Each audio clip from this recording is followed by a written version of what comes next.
Hey, Coach, we'll get started with Ira Winderman.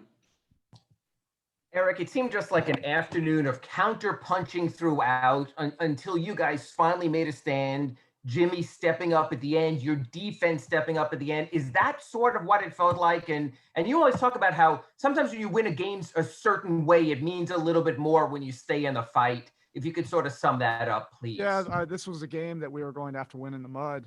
It was going to be a grind. Anytime either team, was able to get up 4 or 6 points, the other team would make a run right back. And both teams are going to defend, make it tough. There are a lot of possessions both ways that were in the final 6 seconds of the clock. So you just have to keep your connection and your focus to be able to execute and do your job on both ends. And from that standpoint, we're able to hang in there, make some big, defensive stops down the stretch, and get a couple buckets and free throws down the other end. And then just as far as when you look at what Jimmy does, it almost seems like when you talk about counterpunching, Jimmy takes measure of the game, sees what's needed, and then does what's needed. I mean, is that almost you sort of sit there as a coach and go, okay, when's Jimmy sort of gonna sort of put, like you would say, his imprint on it? And he seems like he did that at closing time again. Yeah, I think Jimmy is one of the most unique competitors in this league, because as he gets to a 10 competitively, emotionally, passionately, he's able to remain so incredibly stable mentally that he can read the game and what's necessary, for that possession.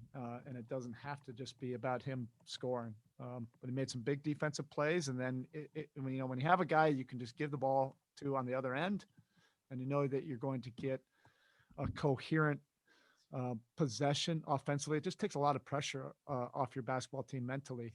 We have 2 of those guys. Jimmy obviously just settles us. He has the ball in his hands, but we can also throw the ball to Bam and run a bunch of different actions off of him, and it just kind of calms everybody. And that's a great luxury to have.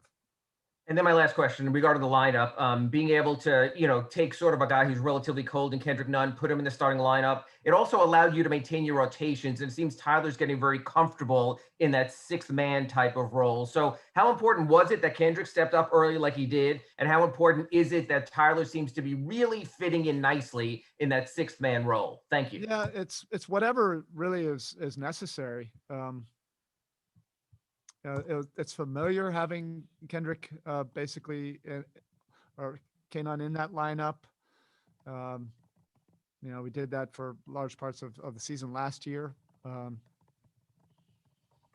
as much as we can keep the continuity together, we will. But as this season has shown, we're not always able to do that. So everybody, that played had some kind of contribution in the game tonight, and that's the most important thing. Tyler is going to play starters minutes regardless, so again, it's just about him managing the narrative. But his offensive skill set we really need, and it's a great punch off the bench. Thank you. Next we have Tim Reynolds. Erik, you mentioned with Kanon in there, it sort of looked like, it's something you did obviously most of the way last year. 6 guys today between 12 and 24. How much did that remind you of last year? And is that going to be, the target? Is that you always talk about what's required, that sort of balance, is that? Yeah, this has been several games. That's where we have to separate things, and that's the discipline. Mentally is to be able to separate really disappointing results to the progress that we're making.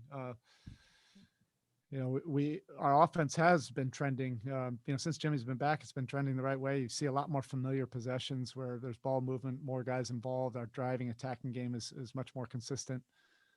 And guys feel a little bit more comfortable in what's expected of them. And the play at the end, or toward the end, when Jimmy made the pass to Kelly for the dunk and the foul, people will say it was a great pass, and it was, but how good was Kelly's read on that play to see it develop? Thank you. Yeah, and it was something that was discussed in the timeouts. The players actually were bringing that up, as they really started to clamp down and protect the paint. Yes, we were getting some open threes, but some opportunities on the backside of the defense were there. And KO read that play really nicely. And it took a lot of trust and timing to be able to execute that. All right, next we have Anthony Chang. Hey, Spo, I know New York made, I think, 12 threes in the first half, but you guys trapped a lot today. How do you feel you guys executed that defensive game plan, especially late in the game? Yeah, the most important thing is the commitment to defend and do your job every single possession, regardless of what's happening on the other side. And we had some possessions where they defended the heck out of us, got us into the final 6 seconds of the clock, and we didn't score or we missed open shots, and that did not affect our commitment on the other end. So that's a step in the right direction. All right, that's it. Thank you, Coach. Thank you.